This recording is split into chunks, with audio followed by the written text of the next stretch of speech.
అందరికీ నమస్కారం.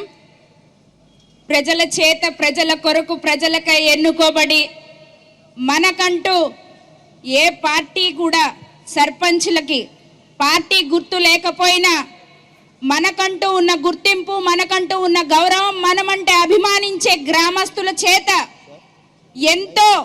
ఎన్నో ఆశలతో గ్రామ సింహాల్లా ఉంటామని సర్పంచ్లుగా ఎన్నుకోబడి గ్రామానికి సింహాలై కూర్చున్నాం.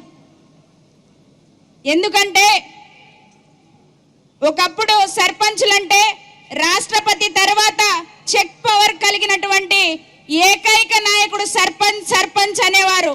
ఇప్పుడు పవర్ లేని చెక్కుతో ఆ డమ్మీ చెక్ని ఎక్కడ పడేయాలో తెలియక చేతిలో పట్టుకుని తిరుగుతున్న సర్పంచులం మనం.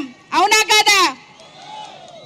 మరి అటువంటి సర్పంచ్ వ్యవస్థలో ఉన్నందుకు సిగ్గుపడాలో, సర్పంచ్ వ్యవస్థని నిర్వీర్యం చేస్తున్నందుకు బాధపడాలో, సర్పంచ్లుగా ఇంకా ఉద్ధృతంగా ఉద్యమించాలో, గ్రామాలకి రావాల్సిన నిధుల కోసం, గ్రామంలో చేయాల్సిన విధుల కోసం ఇక్కడ అనేక మంది మహిళలు నాతో పాటుగా స్టేజ్ మీద కావచ్చు, స్టేజ్ కింద కావచ్చు, కొన్ని వందల కిలోమీటర్లు దూరం నుంచి కుటుంబాన్ని సైతం వదిలి, పిల్లల్ని సైతం వదిలి ఈరోజు ఇక్కడికి వచ్చామోనంటే సర్పంచ్ వ్యవస్థ ఏ విధంగా నిర్వీర్యం అయిపోయిందో, ఏ విధంగా భ్రష్టు పట్టిపోయిందో అందరూ అర్థం చేసుకోవాలి. సార్, ఒక్క నిమిషం మీరు నాకు టైం ఇవ్వాలి. సర్పంచ్కు ఉన్న విలువ, సర్పంచ్కు ఉన్న ఔన్నత్యం, సర్పంచ్కు ఉన్న గౌరవం గురించి మా మామగారు చాలాసార్లు చెప్పారు. ఈ విషయాన్ని నేను చెప్పాలి. ఎందుకంటే నా కుటుంబం కొవ్వూరు నియోజకవర్గం సార్ గురించే సార్, ఇది చంద్రబాబు నాయుడు గారి గురించి మా మామగారు చాలాసార్లు చెప్పారు. కొవ్వూరు మండలం కాపవరం గ్రామ సర్పంచ్గా నేను పనిచేశాను సార్. దాదాపుగా మా కుటుంబం 58 సంవత్సరాలు పాలించింది సర్పంచ్లుగా. మావయ్య గారు వాళ్ళ ఫాదరు, మావయ్య గారు, మా అత్తగారు. కొవ్వూరు నియోజకవర్గంలో పెండ్యాల కృష్ణబాబు గారు ఎమ్మెల్యేగా ఉన్నప్పుడు, ఇమ్మని రాజేశ్వరి గారు జడ్పీ చైర్మన్గా ఉన్నప్పుడు మీరు ముఖ్యమంత్రి వర్యులుగా మా గ్రామానికి వచ్చారంట. వచ్చినప్పుడు ఈ కాంగ్రెస్ పార్టీ కండువా చూసి కృష్ణబాబు గారు, అప్పుడు మా అత్తగారు సర్పంచ్గా ఉన్నారు, ఉంటే కృష్ణబాబు గారు వాళ్ళందరూ కూడా వాళ్ళు కాంగ్రెస్ వాళ్ళు వద్దు, వాళ్ళని పిలవద్దు అని పిలవలేదంట సర్పంచ్ని. అప్పుడు చంద్రబాబు నాయుడు గారు సీఎంగా ఆ గ్రామానికి వచ్చి అక్కడ ఉన్న మీటింగ్ ఆపేశారంట. మీటింగ్ ఆపి జడ్పీ చైర్పర్సన్ ఇమ్మని రాజేశ్వరి గారికి చెప్పారంట, వెళ్ళి ముందు సర్పంచ్ గ్రామానికి ప్రథమ పౌరురాలు తను, పార్టీలకి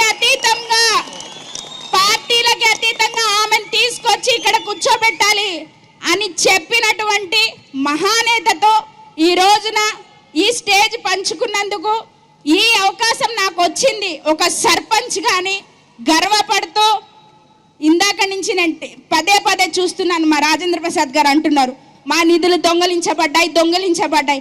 సార్, మన రాష్ట్రాన్ని పరిపాలిస్తున్నదే ఒక దొంగ అయినప్పుడు ఒక దొంగ దొంగలించక ఇంకేం చేస్తాడు? అది పంచాయతీ నిధులు కావచ్చు, యువత ఉద్యోగాలు కావచ్చు, అమరావతి రాజధాని కావచ్చు, పేద బడుగు బలహీన వర్గాల ఉపాధి కావచ్చు, మనకి రావాల్సిన నిధులు కావచ్చు, ఏదైనా కూడా ఒక దొంగ దొంగిలించకుండా ఇంకేం చేస్తాడు? మీరు ఆలోచించాలి. మీరు ఇచ్చిన 1 నిమిషం టైం అయింది అనుకుంటున్నా.